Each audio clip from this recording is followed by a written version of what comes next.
Good morning प्यारे बच्चों। आज हम लोग पढ़ेंगे रिफ्रैक्शन ऑफ लाइट। तो रिफ्रैक्शन ऑफ लाइट पढ़ने के लिए पहले लाइट के कुछ बारे में हम लोग जान लें कि लाइट है क्या, लाइट किसे कहते हैं। जैसा कि मैंने पहले वाले लेक्चर में बताया था कि लाइट जो है इलेक्ट्रोमैग्नेटिक वेव होती है। लाइट क्या होती है? इलेक्ट्रोमैग्नेटिक वेव होती है। यानी कहने का मतलब उसको ट्रांसमिशन के लिए एक मीडियम से दूसरे मीडियम में जाने के लिए, ठीक ना, या उसको ट्रैवल करने के लिए किसी मीडियम की ज़रूरत नहीं होती है। जैसा कि साउंड में होता है, साउंड को चाहिए मीडियम चाहिए, बिना मीडियम के साउंड एक जगह से दूसरी जगह नहीं मूव कर सकती है, ट्रांसमिशन नहीं हो सकता है। लेकिन लाइट के साथ ऐसा नहीं है, इसके लिए कोई भी मीडियम की ज़रूरत नहीं होती है। इसीलिए इसे हम कहा जाता है इसको इलेक्ट्रोमैग्नेटिक वेव, ठीक है ना। और लाइट की स्पीड के बारे में मैं आपको बता दूं कि ज़्यादातर लोग से मैं ये जानते हैं कि लाइट की स्पीड जो होती है 3 × 10⁸ मीटर पर सेकेंड। यह जो लाइट की स्पीड के बारे में बताऊँ, यह स्पीड जो होती है लाइट की स्पीड 3 × 10⁸ मीटर पर सेकेंड। पहली बात यह तो इसकी स्पीड जो होती है यह वैक्यूम में मानी गई है जहाँ पे कोई हवा नहीं है, ठीक है। वैक्यूम में मापी गई है कि यह वैक्यूम में होती है, ठीक। और दूसरी बात मैं आपको बताऊं कि लाइट की यह एग्जैक्ट स्पीड नहीं होती है। लाइट की जो एग्जैक्ट स्पीड जो मापी गई है, ठीक है, जिसका मेजरमेंट किया गया है वह इससे थोड़ा सा कम है। इसकी वैल्यू जो है इससे क्या है, थोड़ा सा कम है। और यह वैल्यू यह है 299792458 मीटर पर सेकेंड। यह जो है इसकी एग्जैक्ट स्पीड यही है, जो कि जो हम लोग एजम्पशन करते हैं, जो मानते हैं, है ना, उससे क्या है, थोड़ा सा कम है, स्लाइटली लेसर है। तो पहली जानकारी यह रखेंगे कि लाइट की स्पीड जो हमने माना है वो एग्जैक्ट वैल्यू नहीं है। और वो कैसी वैल्यू है, वो ये है वैल्यू, एग्जैक्ट वैल्यू ये है। और यह दूसरी बात हमको यह पता करना है, जानना है कि लाइट की जो स्पीड हम लोग जो मेज़र करते हैं वह जो है वैक्यूम में मेज़र की गई थी 3 × 10⁸ मीटर पर सेकेंड, ठीक है। लेकिन फिर भी जो है हम लोग यहाँ पर एयर में इसको हम लोग मान करके चलते हैं कि 3 × 10⁸ मीटर पर सेकेंड। पहली बात, सॉरी। दूसरी बात क्या होती है कि लाइट के साथ यह होती है बात कि लाइट जो है, लाइट के बारे में कहा जाता है कि इसकी स्पीड जो होती है एब्सोल्यूट होती है। एब्सोल्यूट कहने का मतलब यह होता है कि मैं एब्सोल्यूट में समझाऊँ। जैसे मान लो कि यह एक रेलगाड़ी है, ठीक है। ये रेलगाड़ी 50 किलोमीटर पर आवर की स्पीड से ये मूव कर रही है, ठीक है। और इसके छत पर एक बच्चा बैठा हुआ है, ठीक है। तो अभी उसकी भी स्पीड जो है 50 किलोमीटर पर आवर ही हो, ठीक। लेकिन जब ये बच्चा इस पर 10 किलोमीटर पर आवर से इस पर ही दौड़ने लगे, तब क्या होगी, इस बच्चे की स्पीड और रेलगाड़ी की स्पीड जो क्या हो जाएगी, ऐड हो जाएगी। और इस बच्चे की नेट स्पीड जो हो जाएगी वह ऐड होकर के 50 रेलगाड़ी की और 10 इसका खुद का, ये हो जाएगी 60 किलोमीटर पर आवर, ठीक है। ध्यान देने की बात है, बच्चा इस पर रन कर रहा है। लेकिन एब्सोल्यूट की बात मैं इसलिए कहना चाहता हूँ कि यदि यही रेलगाड़ी स्पीड ऑफ लाइट की जो स्पीड है उससे यह मूव करने लग जाए, जो कि पॉसिबल नहीं है, ऐसा नहीं हो सकता। लेकिन हम थोड़ी देर के लिए ऐसा एज्यूम करते हैं कि मान लीजिए कि इसकी स्पीड जो है, जो हो जाए रेलगाड़ी की स्पीड वेलोसिटी ऑफ लाइट के बराबर हो, ठीक। और उस पर यह बच्चा जो है मान लेते हैं कि 10 मीटर पर सेकेंड के स्पीड से वह मूव कर रहा है। तो क्या दोनों की वेलोसिटी ऐड हो जाएगी? तो आप सोचेंगे कि पहले वाले में तो रूल में ऐसा हुआ था, ऐड हो गया था। लेकिन नहीं, इसमें ऐसा नहीं होगा कि लाइट की वेलोसिटी इसमें ऐड नहीं होगी, क्योंकि लाइट की वेलोसिटी जो होती है मैक्सिमम वेलोसिटी होती है, इसके ज़्यादा किसी की वेलोसिटी नहीं हो सकती, ठीक है ना। इसीलिए कहा जाता है कि लाइट की वेलोसिटी जो एब्सोल्यूट होती है इसको हम लोग कांस्टेंट मानी जाती है किसी खास मीडियम में। यहाँ एक बात और यह ध्यान देने की बात होती है, किसी खास मीडियम में, जैसे कोई मीडियम है, जिस मीडियम में है, जैसे वैक्यूम में, तो वैक्यूम में उसकी वही स्पीड रहेगी। लेकिन हाँ, जब ये लाइट जो है अपना मीडियम चेंज करता है, जैसे लाइट वाटर में चला गया, ठीक है, तो उसकी स्पीड क्या हो जाएगी, बदल जाएगी, ठीक है ना। जितना डेंसर मीडियम में जाता है लाइट की स्पीड उतनी कम होती जाती है। और इसी के कारण से क्या होता है, हमारा रिफ्रैक्शन होता है, जो कि हमारा आज का क्लास है, तो हम लोग पढ़ रहे हैं कि रिफ्रैक्शन ऑफ लाइट क्या होता है, what is refraction of light. तो जब लाइट एक मीडियम से दूसरे मीडियम में जाती है, यानी दूसरे मीडियम को सेकेंड अनोदर मीडियम में जाती है, तो लाइट में क्या होती है, बेंडिंग होती है। तो लाइट बेंड क्यों करता है, स्पीड ऑफ लाइट में चेंजेस होने के कारण से, ठीक है। पहले वाले लेक्चर में मैंने बताया था कि वो बेंड करती है डिटेल से। तो आज हम लोग पढ़ेंगे कि लाइट जब एक मीडियम से दूसरे मीडियम में जाती है तो लाइट बेंड करती है। ठीक है, तो यह हम चीज़ों को हमने पढ़ा। तो अब आज जो हम लोग पढ़ेंगे रिफ्रैक्शन ऑफ लाइट के बारे में, उसके बारे में हम लोग पढ़ते हैं कि रिफ्रैक्शन ऑफ लाइट है क्या।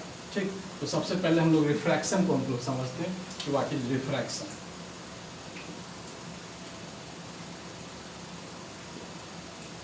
रिफ्रैक्शन क्या होता है? चलिए, रिफ्रैक्शन को समझने के लिए सबसे पहले हम लोग एक छोटा सा हम लोग एक ऑब्जर्वेशन लेते हैं। उस ऑब्जर्वेशन को देखिए ध्यान से, देखिए यह हमारा वाटर है और यह हमारा एयर, ठीक है, यह वाटर है और यह क्या है, एयर। तो जब लाइट इधर से ऐसे इस पर स्ट्राइक करेगी ऑब्लिकली, तो क्या होता है कि यह लाइट को जाना चाहिए था इस डायरेक्शन ऐसे, ठीक है ना, लेकिन क्या होता है, ऐसा नहीं होता है। यहाँ पर हम एक नॉर्मल एज्यूम करते हैं, एक नॉर्मल लाइट को, और लाइट जो है इस तरह, यह जो है नॉर्मल, ठीक है ना, इसको परपेंडिकुलर करते हैं। तो ये परपेंडिकुलर की तरफ जो है यह मूव कर जाती है। तो पहला तो यह, ठीक। दूसरे में हम लोग यह देखते हैं कि ऐसा है, ऐसा इस तरह से है, यह मीडियम है और यहाँ पर जो है यह जो है हमारा वाटर, वाटर से लाइट जो है एयर में आ रही है। तो क्या होगा, एयर में जब आएगी लाइट तो इसको जाना चाहिए था ऐसे, ठीक है ना, लेकिन ऐसे नहीं जाएगी, ये इस तरह से ऐसे डेविएट हो जाएगी, परपेंडिकुलर से अवे हो जाएगी। तो हम क्या देख रहे हैं इसमें, देख रहे हैं कि लाइट जब जो है ज़्यादा डेंसर मीडियम में, एयर और वाटर में कौन ज़्यादा डेंसर है, वाटर। वाटर ज़्यादा घना मीडियम माना जाता है, ठीक है, एयर की तुलना में। तो क्या होता है, ये परपेंडिकुलर, यह परपेंडिकुलर है लाइन, ये परपेंडिकुलर की तरफ मूव कर जाती है। लेकिन ठीक इसके विपरीत जब लाइट जब जो है यह इसमें क्या है, यह हमारा है वाटर, यह हमारा डेंसर मीडियम है और यह क्या है, रेयर मीडियम। तो डेंसर से जब रेयर मीडियम में जाता है तो परपेंडिकुलर से क्या होती है, अवे, दूर चली जाती है। तो यहाँ क्या हो रहा है, देखिए यहाँ भी बेंडिंग हो रहा है और यहाँ भी बेंडिंग हो रहा है, ठीक, बेंडिंग दोनों ही जगहों पे हो रहा है। लेकिन यहाँ पर जो बेंडिंग हो रहा है यह यह रेयर मीडियम से डेंसर मीडियम में जा रही है, जबकि यहाँ क्या है, डेंसर मीडियम से रेयर मीडियम में जा रही है। और यहाँ पे क्या हो रहा है कि मतलब डेंसर मीडियम में जाने के कारण लाइट जो है परपेंडिकुलर की तरफ मूव कर रही है और यहाँ क्या है, अवे फ्रॉम परपेंडिकुलर जा रही है। तो इसी को ही हम लोग क्या कहते हैं, रिफ्रैक्शन, ठीक है, इसी को हम लोग क्या कहते हैं, रिफ्रैक्शन। तो रिफ्रैक्शन क्या होता है कि बेंडिंग ऑफ लाइट, और लाइट में बेंडिंग दो तरीके से होती है। जब लाइट एक मीडियम से दूसरे मीडियम में कैसे जाती है, रेयर से डेंसर और डेंसर से रेयर, तो किस तरह से ये होता है। तो पहला मैंने आपको ये समझाया, यह फर्स्ट है और यह सेकेंड है। अब जरा आप एक चीज़ यह बताइए कि यह रिफ्रैक्शन तो हमने ये देख लिया। तो रिफ्रैक्शन का जब भी हम लोग डेफिनेशन देते हैं कि लाइट एक मीडियम से दूसरे मीडियम में जाती है, तो या तो परपेंडिकुलर की तरफ मूव कर जाएगी और या तो परपेंडिकुलर के अवे मूव कर जाएगी। लेकिन अभी भी हमारा यहाँ पे डेफिनेशन जो है इनकम्प्लीट है, ठीक है, यहाँ पर थोड़ा सा डेफिनेशन हमारा इनकम्प्लीट है। वो क्या इनकम्प्लीट डेफिनेशन है, आपको थर्ड ऑब्जर्वेशन से समझ में आ जाएगा कि क्या होता है। जैसे देखिए थर्ड ऑब्जर्वेशन में इस तरह से यह हमारा जो है वाटर है और यह हमारा एयर है, ठीक है, यह वाटर है और क्या है हमारा एयर। अब लाइट इस तरह से ऐसे आ रही है, एकदम सीधा आ रही है, इस पर सीधा स्ट्राइक कर रही है 90 डिग्री एंगल से। तो क्या अब इसमें डेविएशन होगा, तो क्या डेविएशन होगा। अभी आप कहोगे कि सर देखिए जब लाइट एक मीडियम से दूसरे मीडियम में जाती है तो आप कहते हो क्या कि डेविएशन होता है, ठीक है ना, लाइट में बेंडिंग होती है। तो क्या यहाँ पर बेंडिंग होगी लाइट में, यहाँ पे इस केस में जब लाइट परपेंडिकुलर जब स्ट्राइक कर रही है तब क्या होगा, बेंडिंग उसमें नहीं होती है। उसमें क्या होती है, बेंडिंग नहीं होती है। लाइट सीधा ऐसी आएगी और आर पार इस तरह से ऐसे होते हुए सीधा इस तरह से ऐसे निकल जाएगी, ठीक। तो यहाँ पे डेफिनेशन हमारी गलत हो जाएगी जब हम कहेंगे कि लाइट एक मीडियम से दूसरे मीडियम में जाती है तो लाइट में क्या होती है, बेंडिंग होती है। हाँ भी तो एक मीडियम से दूसरे मीडियम में आ रही है, पर बेंडिंग कहाँ हो रहा है, तो गलती हो गई यहाँ पे। तो इस डेफिनेशन को हम लोग सही कैसे करेंगे, तो इस डेफिनेशन में बस एक चीज़ हमें ऐड करना होगा, when light strikes obliquely, when light strikes obliquely, जब लाइट तिरछी गिरती है। जैसे कि देखिए इस तरह से आपने हमेशा देखा होगा बुक्स में इसी तरह के डायग्राम से बनाए गए होते हैं, इस तरह से तिरछी लाइट आती है। ऐसा क्यों नहीं बनाया रहता है डायग्राम? कभी सोचा आपने? नहीं सोचा। तो अब आप समझिए कि लाइट को इस तरह से, किस तरह से, जैसे ऑब्लिकली क्यों स्ट्राइक किया जाता है। जब लाइट जब तक ऑब्लिकली स्ट्राइक नहीं करेगा तब तक जो है उसमें क्या होगा, बेंडिंग नहीं होगा। ठीक है, तो यहाँ पे इसके केस में क्या हो रहा है कि यह इंसिडेंस, अभी हम आगे बताएंगे, एंगल ऑफ इंसिडेंस और एंगल ऑफ रिफ्रैक्शन। इसके केस में क्या हो रहा है, एंगल ऑफ इंसिडेंस और एंगल ऑफ रिफ्रैक्शन का मान क्या हो रहा है, 0 डिग्री हो रहा है। ठीक है, हम आगे बताएंगे। और यहाँ पे देखिए कि इसको क्या कहते हैं, जैसे अब मैं आपको बताऊँ कि यह जो है हमारा नॉर्मल से, यह जो हमारा ये इंसिडेंट रे, इसको कौन सी रे बोलते हैं, incident ray, IR for incident ray.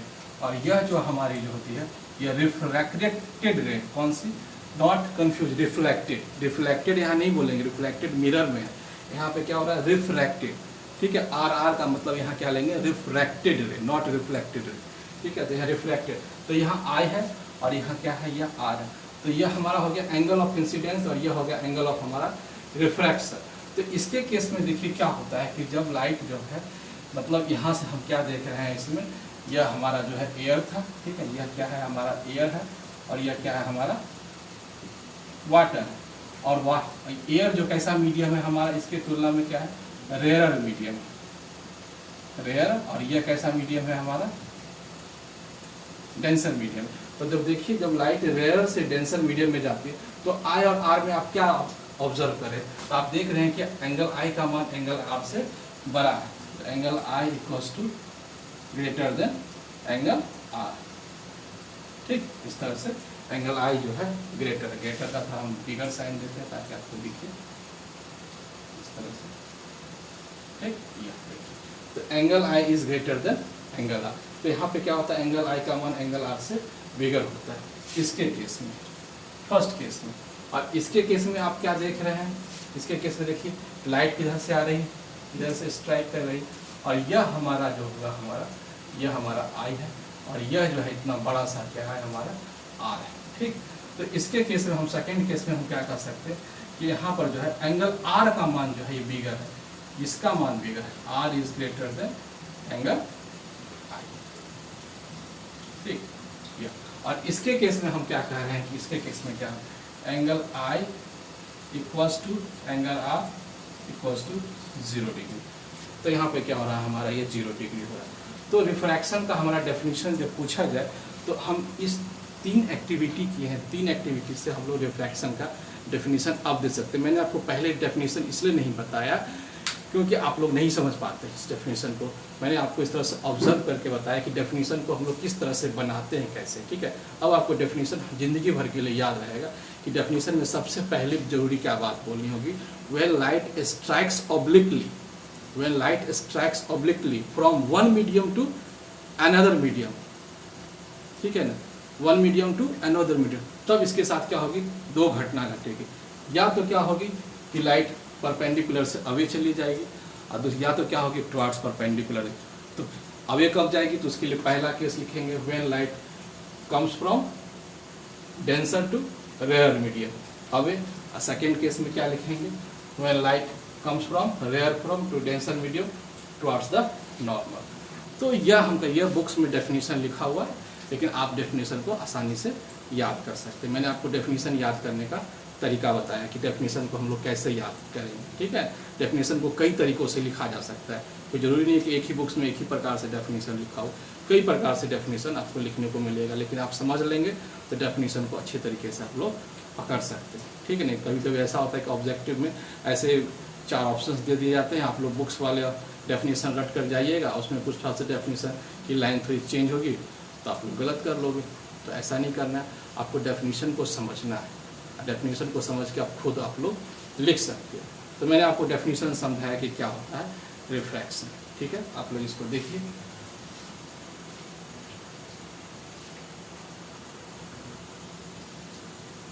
ठीक है, तो हमने ये डेफिनेशन यहाँ लिख दिया, refraction. Refraction when light strikes obliquely to the interface. What is interface? Interface को आप लोग समझ सकते हैं, इंटरफेस क्या होता है, लाइट ऐसे स्ट्राइक करती है इस जगह पे, इसी को जो हम लोग जो है ना ये जिस पे स्ट्राइक करती है इसी को हम लोग क्या करते हैं इंटरफेस बोलते हैं। क्या बोलते हैं इसको हम लोग इंटरफेस, और इसको हम लोग बाउंड्री भी बोलते हैं।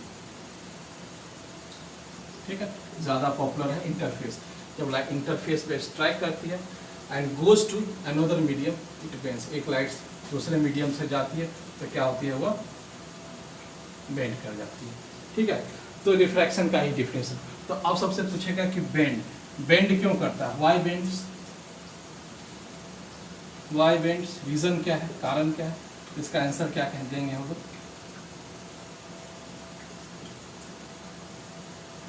Change in speed of light, speed of light में चेंज आने के कारण से, ठीक है, इस तरह से बेंडिंग होती है। ठीक है, तो हम लोग समझते हैं कि स्पीड ऑफ लाइट में किस तरह से चेंजेज आता है। ठीक, उसको आप इसका रीज़न लिखिए कि change in speed of light. तो देखिए कि स्पीड ऑफ लाइट में चेंजिंग कहने का क्या मतलब ये होता है, जैसे देखिए इस तरह से, यह है हमारा कौन सा मीडियम, ये एयर है और ये वाटर। ठीक, तो एयर में इसकी वेलोसिटी ऑफ लाइट मान लीजिए v1 है और इसमें क्या है v2। तो इसमें क्या होती है कि इसमें जो होगी, इसके केस में क्या होगी कि v1 जो होगी is greater than v2। Air में क्या होगी, स्पीड क्या होगी ज़्यादा होगी, वाटर में स्पीड कम होगी। तो v1 इज, तो देखिए चेंजेज आ गए, तो चेंजेज के कारण से क्या होगा, लाइट क्या हो जाएगी हमारी इस तरह से आएगी और लाइट हमारे ऐसे होकर के बेंड कर जाएगी। इसी कारण से यह बेंडिंग होती है लाइट में। तो स्पीड में क्या होती है, यह कमी, वेलोसिटी ऑफ लाइट क्या हो जाती है, बदल जाती है। इसके कारण से क्या होती है, हमारी रिफ्रैक्शन होती है। तो यह रिफ्रैक्शन हम लोग समझें। अब लॉज ऑफ रिफ्लेक्शन हम लोग पढ़ते हैं कि लॉज ऑफ रिफ्लेक्शन क्या होता है, what is law of reflection. अब यहाँ लॉज ऑफ रिफ्लेक्शन हम लोग पढ़ते हैं कि क्या होता है लॉज ऑफ रिफ्लेक्शन। देखिए लॉज ऑफ रिफ्रैक्शन को आप लोग अब आसानी से समझ सकते हैं कि लॉज ऑफ रिफ्रैक्शन क्या होता है,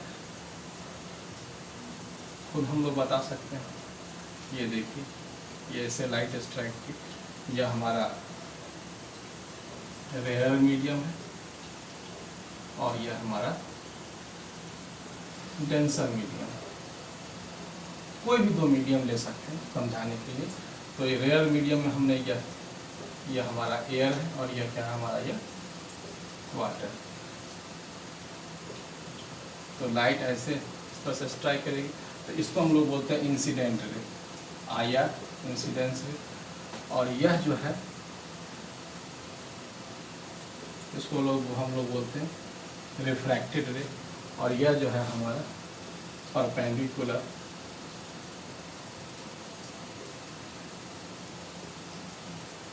और यह जो है हमारा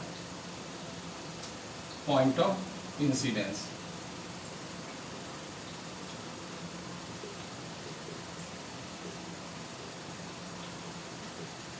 यह चीज़, तो इसमें हम लोग लॉ ऑफ रिफ्रैक्शन में क्या कहते हैं कि इंसिडेंट रे, रिफ्रैक्टेड रे और ये परपेंडिकुलर, ये तीनों क्या होते हैं, एक ही प्लेन में होते हैं, पहला रूल।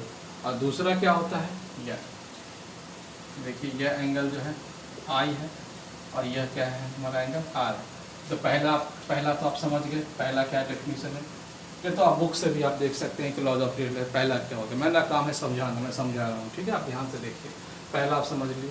दूसरा क्या है कि sine I upon sine R, इसकी वैल्यू जो होती है यह कांस्टेंट होती है, ठीक है, कांस्टेंट होती है। इसको हम लोग रिफ्रैक्टिव इंडेक्स बोलते हैं RI। तो ये दूसरा लॉ, इसमें यह कहा गया कि sine I upon sine R की वैल्यू क्या होती है, कांस्टेंट होती है। ठीक, तो ये समझ में आ गया कि लॉ ऑफ रिफ्रैक्शन क्या होता है। ठीक, तो अब हम एक क्वेश्चन हम आपसे पूछना चाहते हैं। ये बहुत ही अच्छा क्वेश्चन है जो बहुत लोगों के मन में रहता है कि कन्फ्यूज़न है बहुत लोगों के मन में। मैं आपको बतलाना चाहता हूँ क्या है कन्फ्यूज़न। तो पहले आपने फर्स्ट लॉ तो आपने समझ लिया कि पहला लॉ क्या है कि इंसिडेंस रे, रिफ्रैक्टेड रे और परपेंडिकुलर, तीनों जो है एक ही प्लेन में होते हैं, all lie in the same plane. और दूसरा क्या है, sine I upon sine R की वैल्यू क्या होती है, कांस्टेंट, जिसको हम लोग रिफ्रैक्टिव इंडेक्स बोलते हैं, आर आई। ठीक है, अब क्या होता है रिफ्रैक्टिव इंडेक्स, हम लोग आगे बताएंगे कि क्या होता है। अभी आप इसको समझ लीजिए कि यह दो लॉ है, पहला लॉ और दूसरा लॉ। ठीक, अब मैं आपको इसी में समझाना चाह रहा हूँ कि ये एक केस जो है वो कितना इम्पोर्टेंट क्यों। चलिए हम लोग उसको देखते हैं। एक केस में ये बराबर ये लोगों के मन में ये बात रहती है कि जब लाइट इस तरह से ऐसे स्ट्राइक हो रही है, इस तरह से स्ट्राइक हो रही है ऐसे, तो लाइट तो ऐसे चली जाएगी, जैसा कि हमने आपको पहले बताया था। तो इसके केस में जो क्या होगा कि sine I upon sine R की वैल्यू यदि हम देखें तो sine I upon sine R की वैल्यू क्या होती है। ठीक, तो sine I upon sine R की वैल्यू जो हमको बताया गया है कि रिफ्रैक्टिव इंडेक्स आर आई। ठीक, इसको इस तरह से भी लोग लिखते हैं, न्यू से भी लिखते हैं और बुक्स में कई तरीक़ों से लिखते हैं। ठीक है, रिफ्रैक्टिव इंडेक्स, इसका मान क्या होता है, कांस्टेंट होता है। तो इसके केस में क्या होता है कि जब लाइट इस तरह से परपेंडिकुलर स्ट्राइक्स करेगी तो इसके में मैंने बताया था कि एंगल आई बराबर एंगल आर, ये 0 डिग्री होता है। तो यहाँ पे ये साइन आई की वैल्यू यहाँ 0, साइन 0 की वैल्यू क्या हो जाएगी 0, और फिर यहाँ पे इसकी वैल्यू क्या हो जाएगी 0। तो 0/0 की वैल्यू क्या होती है, तो 0/0 की वैल्यू क्या होती है, बहुत लोग समझते हैं कि ये 0 हो गए तो रिफ्रैक्टिव इंडेक्स कहाँ कांस्टेंट हुआ, ऐसा नहीं है। 0/0 की वैल्यू ये होती है अनडिफाइंड होती है वैल्यू, क्या होती है अनडिफाइंड, जो कि रिफ्रैक्टिव इंडेक्स का मान देता है। यानी कहने का मतलब म्यू की बहुत सारी वैल्यू हो सकती है। ठीक है ना, कोई ऐसी नहीं कि कोई एक ही वैल्यू होगी, उसके बहुत सारे वैल्यू हो सकते हैं। लेकिन कन्फ्यूज़न बहुत में लोग होती है, लोग सोचते हैं कि 0/0 का मतलब क्या हो गया, 0 हो गया, रिजल्ट 0 हो गया, क्योंकि ऐसा नहीं होता है। किसी भी 0 को 0 से डिवाइड करते हैं तो उसका रिजल्ट क्या होता है, अनडिफाइंड होता है। यानी कहने का मतलब क्या होता है कि उसके बहुत सारे वैल्यू पॉसिबल हो सकते हैं। ठीक है, तो पहली बात तो यह होती है। ठीक है, तो लॉ ऑफ रिफ्रैक्शन में आप समझ गए कि इस तरह से बात है। हमारा लॉ ऑफ रिफ्रैक्शन गलत नहीं है, जिसको देने वाले साइंटिस्ट थे स्नेल, इसलिए इसको स्नेल्स का भी नियम कहते हैं, स्नेल्स लॉ कहते हैं। ठीक है, इसको देखिए,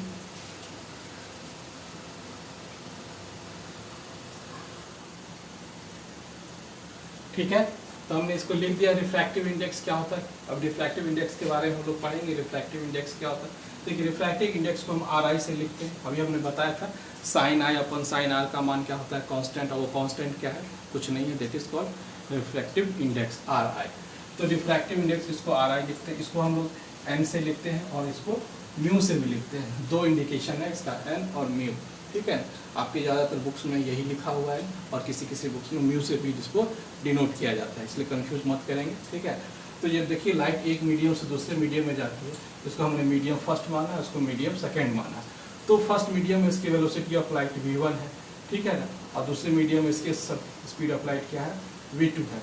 और इसका जो है रिफ्रैक्टिव इंडेक्स क्या है, फर्स्ट मीडियम में n1 है और इसका क्या है n2। तो किस तरह से हम इसको लिखते हैं, refractive index of second with respect of first. इसको पढ़ते किस तरह से, देखिए आप लोग पढ़ने का इसको देख लीजिए, इस तरह से लिखते हैं n21। इसका मतलब क्या होता है, इसको हम पढ़ते हैं क्या, refractive index of second, second की रिफ्रैक्टिव किसके रिस्पेक्ट में, फर्स्ट के रिस्पेक्ट में। तो यहाँ हम क्या देख रहे हैं, refractive index of second with respect of first, ऐसे पढ़ते हैं। ठीक, किसी किसी बुक्स में इसको ऐसे भी लिखा जाता है, ऐसे कहते हैं, इस तरह से।